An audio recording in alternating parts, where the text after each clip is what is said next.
पतित पावन सीताराम। रघुपति राघव राजा राम, पतित पावन सीताराम। सीताराम सीताराम, भज प्यारे मन सीताराम। रघुपति राघव राजा राम, पतित पावन सीताराम। सीताराम सीताराम, भज प्यारे मन सीताराम। सीताराम सीताराम, भज प्यारे मन सीताराम। सभी पुण्य आत्मा बहुत एकाग्रचित्त होकर सुनिए। पहले आपको अपना जो प्रसंग चल रहा है उसे कहीं पर विराम दूंगा। उसके बाद आपके साथ वामन अवतार की, आज वामन द्वादशी है, उसकी लीला का प्रसंग सुनाऊंगा। और सबसे निवेदन करूंगा बहुत एकाग्रचित्त होकर के सुनिएगा। भगवान तो अवतार लेते रहते हैं, लेकिन हम भगवान कितने कोतकी हैं, कैसी लीला करते हैं, हम भगवान को नहीं पहचान पाते। हम संत को नहीं पहचान पाते, भगवान को क्या पहचानेंगे। और जिस किसी को भजन सुनाना हो वो भी निकाल के रखना भैया। तो हनुमान जी को इस प्रकार झुककर प्रणाम करते हुए देखकर राम को हंसी आ गई। उस हंसी में मानो व्यंग था, हनुमान जी तुम चतुर अभिनेता नहीं हो, ठीक ठीक अभिनय करना नहीं जानते। जब तुम ब्राह्मण का वेश बनाकर आए हो, बताओ भगवान नहीं जानते तो जरा मेरे प्रणाम की प्रतीक्षा तो करते। वेश तो तुमने ब्राह्मण का धारण किया और मुझे क्षत्रिय से, मेरे को क्षत्रिय को प्रणाम करने लगे। ये तो कोई सफल अभिनेता का लक्षण नहीं है। लेकिन हनुमान जी की आंखें, विश्वास की आंखें कितनी पैनी हैं। हनुमान जी को कम मत समझो, वो संत समाना है। कितनी पैनी है। सुग्रीव ने कहा था जाकर जरा राजकुमारों की परीक्षा ले लीजिए। यदि हनुमान जी सचमुच ही परखने के लिए, परीक्षा करने के लिए आए होते तब तो वो प्रभु को प्रणाम ही ना करते। ध्यान से सुनो, वो हनुमान जी भगवान को प्रणाम नहीं करते, वो तो जिज्ञासु बनकर आए हैं, प्यासे बनकर आए हैं। क्योंकि ईश्वर को जिज्ञासा से ही जाना जाता है, प्यास से, उत्कंठा से, लालसा से। और जो जिज्ञासु होता है वो प्रणिपातेन के द्वारा ही ज्ञान का पाठ प्रारंभ करता है। वो कहता है प्रभु हनुमान जी क्या कह रहे हैं, मैंने तो आपको राजकुमार देखा ही नहीं, मैं तो जानता हूं आप भगवान हैं, आप राम हैं, इसलिए मैंने नमस्कार किया है। गीता के चौथे अध्याय के 34वें श्लोक में भी आया, तद्विद्धि प्रणिपातेन। हनुमान जी पूछते हैं को तुम आप कौन हो, ये प्रश्न उनकी जिज्ञासा का प्रकट करता है। अगर ईश्वर को जानता है तो ईश्वर बताए या फिर संत बताए। हनुमान जी पूछने की पूरी पद्धति का पालन करते हैं। इसलिए हे पुण्य आत्माओं, आप और हम लोग सोचें, मैंने आपसे कहा था कि भगवान विश्वास के योग्य हैं, उनमें विश्वास करने से काम हो जाता है। हजारों मनुष्यों में कोई एक पुरुष भगवान की प्राप्ति के लिए प्रयत्न करता है। भगवान की प्राप्ति बहुत कठिन नहीं, किंतु दूसरे को भगवान की प्राप्ति करा देना ये कठिन बात है।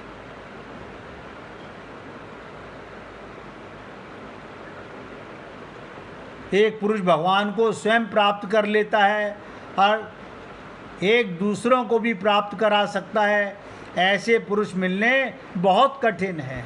गौरांग महाप्रभु ने ये माना जा सकता है वो दूसरों को भगवत प्राप्ति करा सकते थे।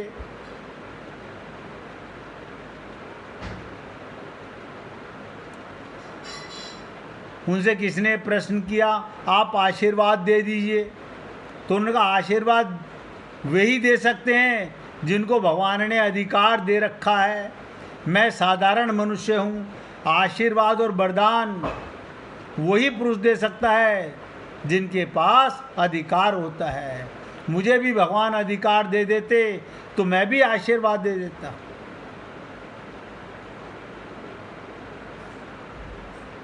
तो क्या कहते हैं चैतन्य महाप्रभु, मैं यदि आशीर्वाद दूं तो बिना अधिकार रजिस्ट्री करने वाले की जैसे फजीहत होती है वैसे मेरी हालत होगी। इसलिए हे पुण्य आत्माओं, ये चर्चा तो मैं अब कल करूँगा। आज आपके साथ मैंने कहा था कि पहले मैं आपको वो सुनाना चाहता हूँ कि आज वामन द्वादशी बहुत पवित्र दिन है। वामन भगवान का अवतार जीव के कल्याण के लिए होता है। भाद्रपद मास के शुक्ल पक्ष की द्वादशी तिथि को वामन द्वादशी या वामन जयंती के रूप में मनाया जाता है। प्राचीन धर्म ग्रंथों के अनुसार इसी शुभ तिथि को विष्णु के अन्य रूप भगवान वामन का अवतार हुआ था। धार्मिक पुराणों में मान्यताओं के अनुसार भक्तों को इस दिन भगवान की हृदय से, इसे कहते हैं उपवास, के सारा दिन भगवान की लीलाओं में ध्यान रहे। तो कहते हैं पुराणों में लिखा कि देव माता, देखो एक ही ऋषि की दो पत्नियां और दोनों एक ही पिता की संतान, एक दिति और एक अदिति।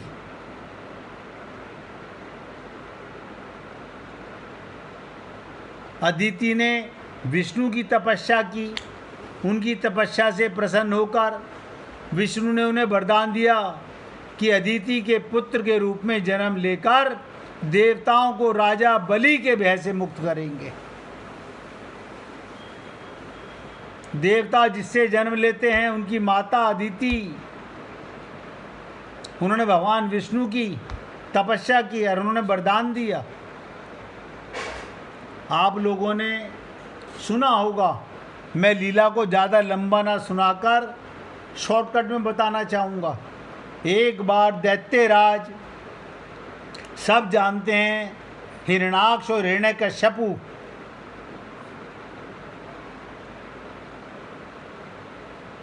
हिरण्याक्ष मर गया था। हिरण्यकश्यपु का पुत्र भक्त प्रहलाद और उसका पोता ये बलि,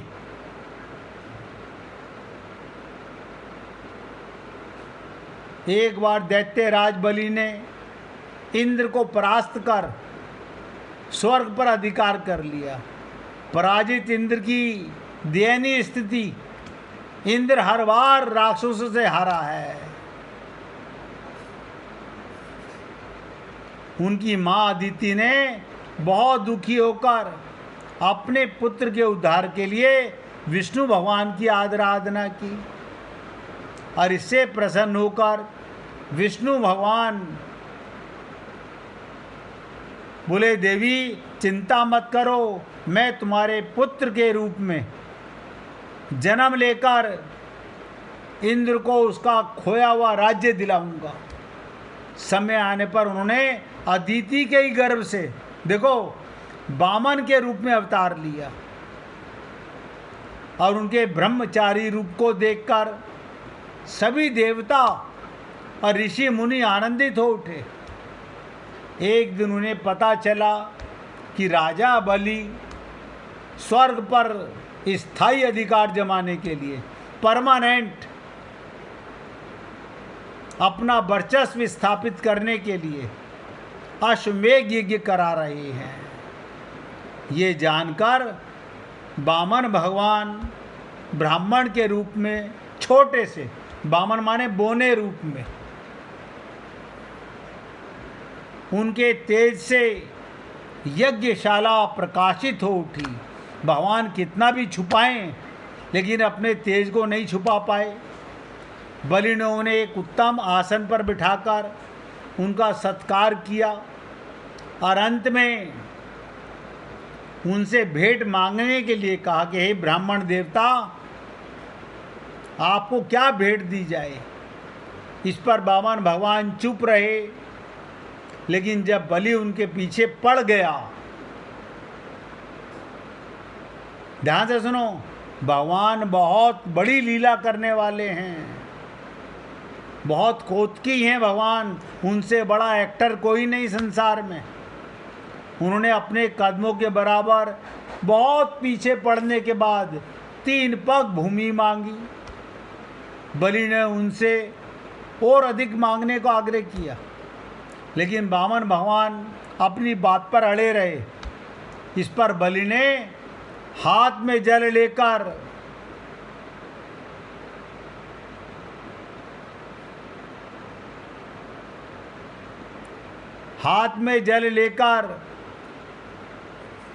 जैसे ही बलि आगे बढ़े, उसी समय उनके गुरु शुक्राचार्य जी ने उन्हें टोक दिया, अरे मूर्ख, तू क्या करने जा रहा है। बोले, गुरुदेव, ये ब्राह्मण 3 पग भूमि मांग रहे हैं, उसका संकल्प कर रहा हूं। बोले, तू जानता नहीं। बोले, नहीं, मैं नहीं जानता, ये स्वयं नारायण हैं, स्वयं नारायण हैं, और तू संकल्प मत करना। लेकिन बलि भक्त प्रहलाद का पोता था, भक्त का पोता, उनकी गोदी में बैठ के सत्संग सुना हुआ था।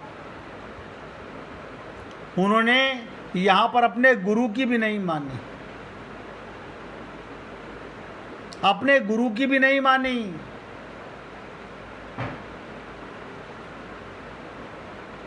अब आप सोचिए, शुक्राचार्य जी ने इस पर भी छल किया। जिस पात्र में जल भरा हुआ था, उस पात्र से जल निकालने ना निकले, उसकी पाइप में जाकर के बैठ गए कि जल नहीं गिरेगा तो संकल्प नहीं होगा। तो वामन भगवान बड़े कोतकी, उन्होंने तिनका उठाकर उसमें कहा, इस पाइप में कुछ रुक गया है। शुक्राचार्य जी की आंख फूट गई, वो तुरंत बाहर निकल कर आए और बहुत समझाया, लेकिन बलि नहीं माना। बोले, गुरुदेव, मैं पहले तो आपको नतमस्तक होता हूँ कि आपने परिचय करा दिया कि ये नारायण हैं, मैं तो नहीं जानता था। आपका काम तो केवल ये पूर्ण विश्वास कराना था, ये नारायण हैं। अब जब मुझे विश्वास हो गया तो मुझे मेरे दादा ने बताया, सारी सृष्टि भगवान की है, सारे लोग भगवान के हैं, और ये आज मेरे सामने दान मांग रहे हैं और मैं भगवान को दान देने से मना कर दूं।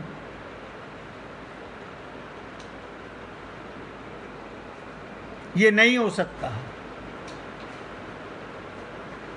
तुरंत बलि ने हाथ में जल लेकर 3 पग भूमि देने का संकल्प ले लिया। संकल्प पूरा होते ही वामन का आकार, भगवान का आकार बढ़ने लगा। जो छोटे से बोने से ब्राह्मण थे वो इतने विराट हो गए। उसी समय जब वामन का रूप बलि की पुत्री ने देखा, रत्नमाला ने, उसने मन में ये भाव रखा कि काश ये मेरी कोख से जन्म ले। इतना सुंदर बालक भगवान ने तथास्तु कहा तो उसके क्या भाव था, अगर ये मेरी कोख से जन्म ले मैं इसे दुग्ध पान करा सकूंगी। भगवान ने कहा तथास्तु कहा। लेकिन जैसे ही भगवान ने अपना विराट रूप बनाया वामन से, और एक पग में पूरी पृथ्वी और एक पग में पूरा आकाश नाप दिया, सारे लोग नाप दिए, तो उसी समय राजा बलि की पुत्री रत्नमाला मनी मन सोचने लगी कि काश मेरी कोख से ऐसा बच्चा पैदा हो तो मैं स्तनों पर जहर लगा करके उसे पिला के मार दूं जो मेरे पिता को ठग रहा है। भगवान ने उस समय भी तथास्तु कहा। आप सब लोग जानते हैं कृष्ण अवतार में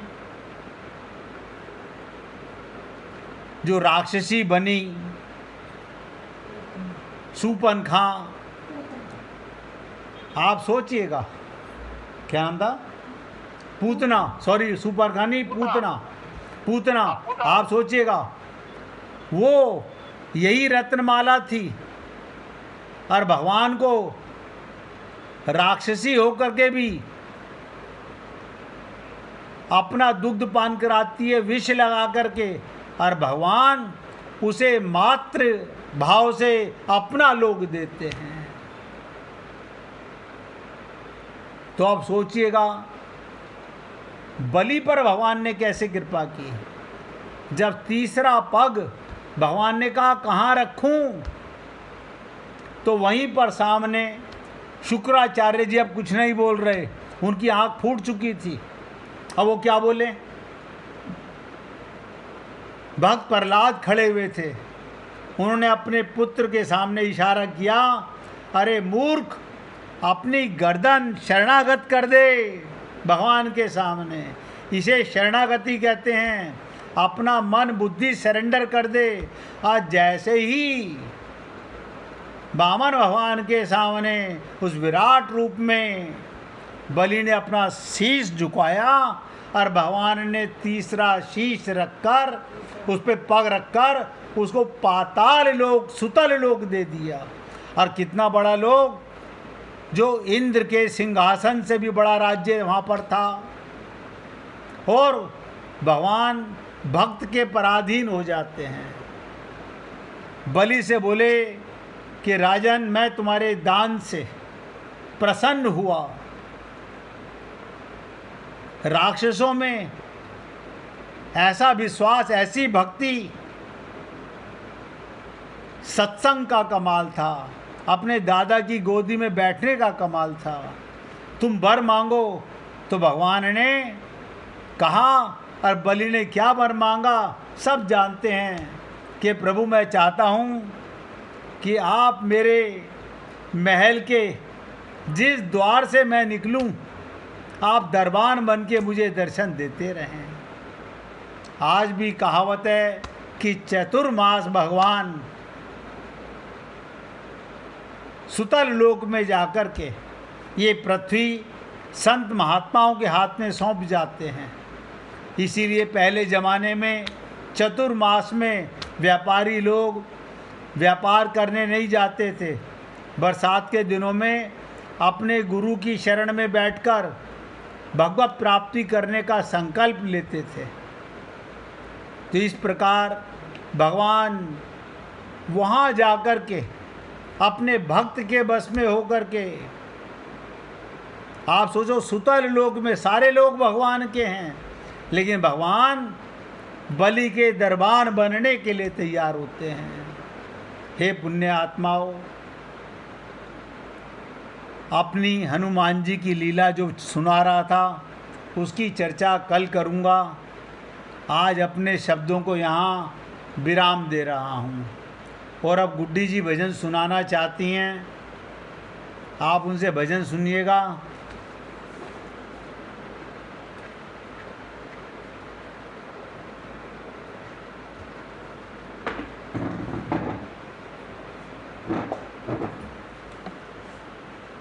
जगत के रंग क्या देखूं, तेरा दीदार काफी है।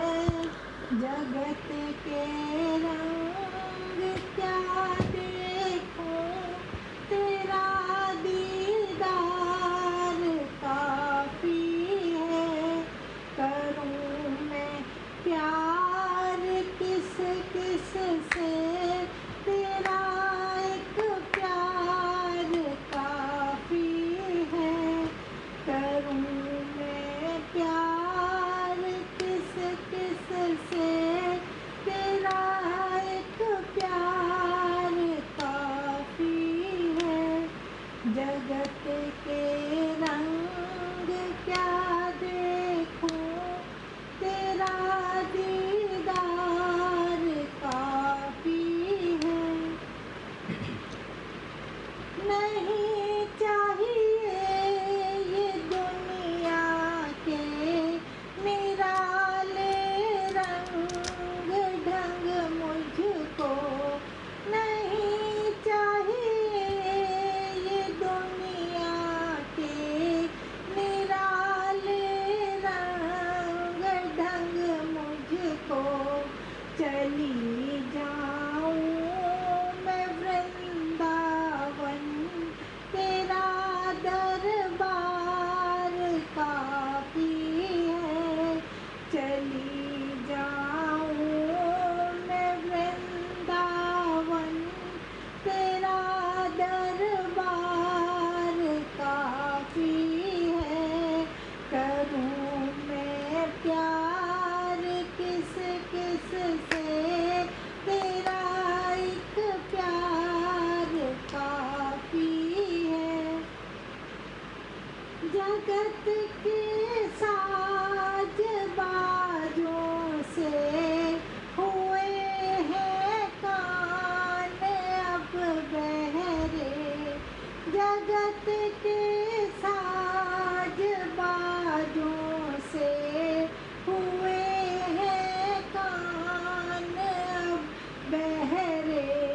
कहाँ जाके सुनूं अनहद तेरी झनकार काफी है। कहाँ जाके सुनूं अनहद तेरी झनकार काफी है। जगत के रंग क्या देखूं, तेरा दीदार काफी है। जगत के रिश्तेदारों ने बिछाया जाल माया का। जगत के रिश्तेदारों ने बिछाया जाल माया का। तेरे भक्तों से हो प्रीति, तेरा परिवार काफी है। तेरे भक्तों से हो प्रीति, तेरा परिवार काफी है। जगत के रंग क्या देखूं, तेरा दीदार काफी है।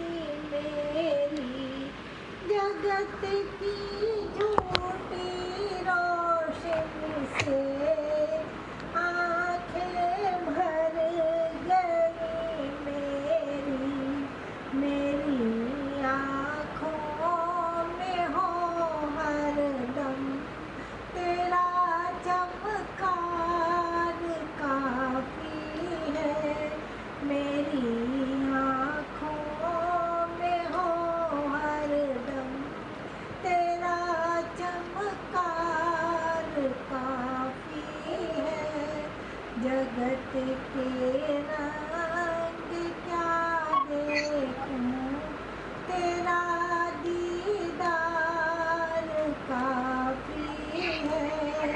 करूं मैं प्यार किस किस से, तेरा एक प्यार काफी है। बोलिए वृंदावन बिहारी लाल की जय। जय जय श्री राधे, जय जय श्री राधे।